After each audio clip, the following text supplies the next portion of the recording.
Cap d'esquadra, un conte de contes en valencià.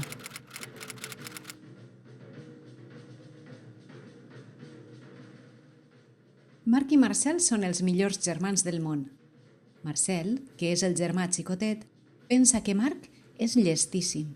Sap contestar totes les preguntes i té les millors idees. Marc pensa que Marcel és divertidíssim i molt valent. No té por de res i fa amics nous allà on va. Marc i Marcel tenen un somni. El mateix somni. Ser caps d'esquadra d'una comparsa mora a l'entrada de moros i cristians del seu poble, Ontinyent. Marc somia a ser cap d'esquadra des de que té memòria. Té l'habitació plena de pòsters i fotos de les seues filades preferides, dels vestits que més li han agradat i de les espases més impressionants que ha vist any rere any. A l'escola, de vegades, mentre escolta la lliçó, el cabet se li'n va i comença a dibuixar possibles vestits, cascs, espases que podria portar quan siga, algun dia, cap d'esquadra. Marcel somia ser cap d'esquadra des que es va assabentar que el seu germà volia ser cap d'esquadra. I és que ell vol ser com el seu germà, amb tot el que això comporta. A l'escola ha organitzat un grup d'amics i a l'hora del pati desfilen i practiquen les passes lentes i acompassades cantant Chan, chan, chan, chan, chan, chan, chan, chan, chan. Vol estar preparat per a quan algun dia puga complir el seu somni. Quan s'acaba el col·le, Marc passa per la classe dels xicotets i arreplega Marcel, que se'n va molt pagat amb el seu germà. Marc és alt i fort i, de vegades, de camí de tornada, agafa Marcel al colliber, l'agafa cap per avall o l'ajuda a saltar molt i molt alt, com si estiguera volant.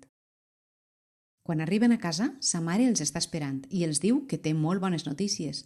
A la comparsa de la tia Susi no tenen cap d'esquadra per a la fila dels xiquets i, com és de tots conegut el somni de Marc de ser cap d'esquadra, li ho han oferit a ell.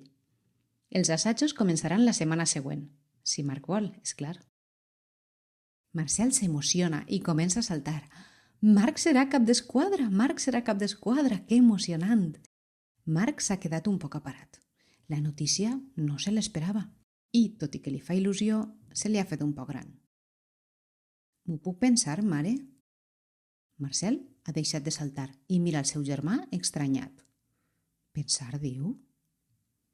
Sí, és clar que sí. És decisió teua, diu sa mare. Quan estan els dos sols muntant naus espacials a l'habitació, Marcel pregunta. Marc, per què t'ho has de pensar? No és el que has volgut sempre? Ja, però no sé. I si no ho sé fer bé? Impossible, però si tu fas tot bé. Aquella nit, Marc somia, com sempre, en què és cap d'esquadra, però esta vegada, enmig de l'entrar, es queda paralitzat. És incapaç de saludar el públic i li cauen els pantalons. La gent riu, l'assenyala i fa buuu. Es desperta suat i preocupat. No vol ser cap d'esquadra. Al desdejuni li ho diu a sa mare. Mare, m'ho he pensat. No vull ser cap d'esquadra. Sa mare, que coneix el seu fill, li diu. No ho has de decidir ara. Encara tens temps per a pensar-ho bé. Pensar que és el que sempre has volgut. Marc diu que d'acord mentre intenta engolir el desdejuni, però se li fa bola.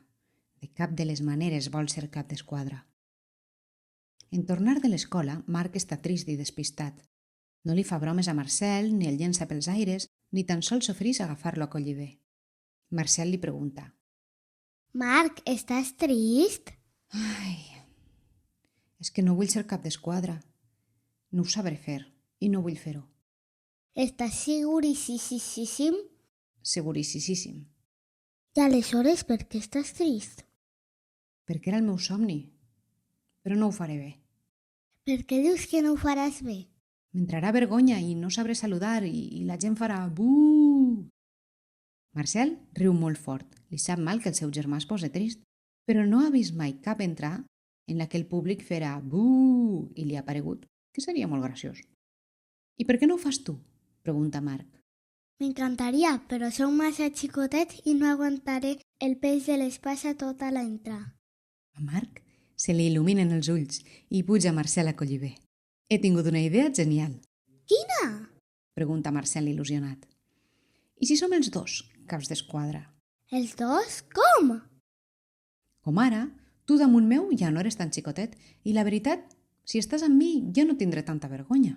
I anem fent torns amb l'espasa per no cansar-nos. Sí, i si resulta que em bloquege i no sé saludar, ja saludaràs tu per mi. En arribar a casa, Marc i Marcel comuniquen la decisió a sa mare i a sa mare li pareix una idea estupenda. Si la comparsa està conforme, endavant. La comparsa té els seus dubtes, però la tia Susi, que és molt llesta i molt volguda, els convenç a tots que és la millor solució.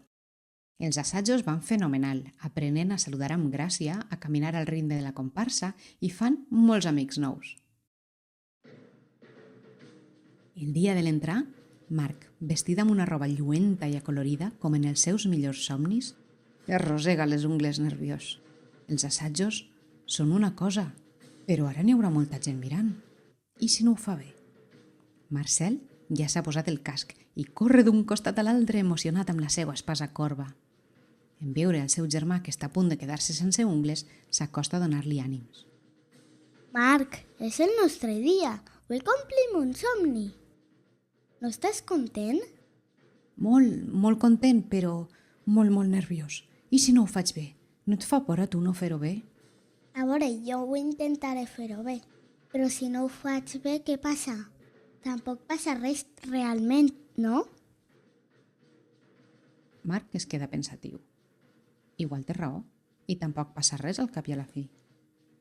Però, i si em cauen els pantalons i tot el món es riu de mi? Marcel esclata a riure. Marc, si et cauen els pantalons, serà l'entrada de moros i cristians més divertida de la història. Marc no pot evitar posar-se a riure també.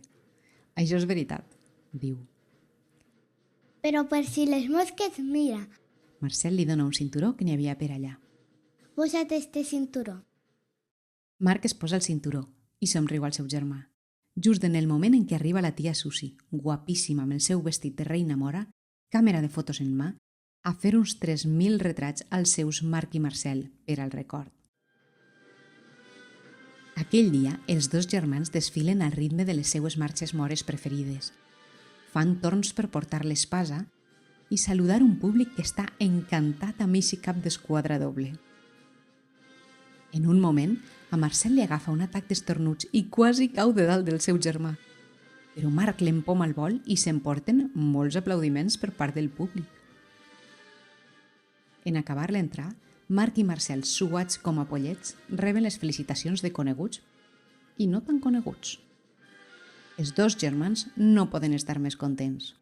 Marc mira Marcel i li diu: «Quina sort tindre't de germà». I Marcel, que s'unfla tant d'orgull que no cap al seu vestit, li dona un abraç tan fort i acaben els dos a terra pixant-se de riure.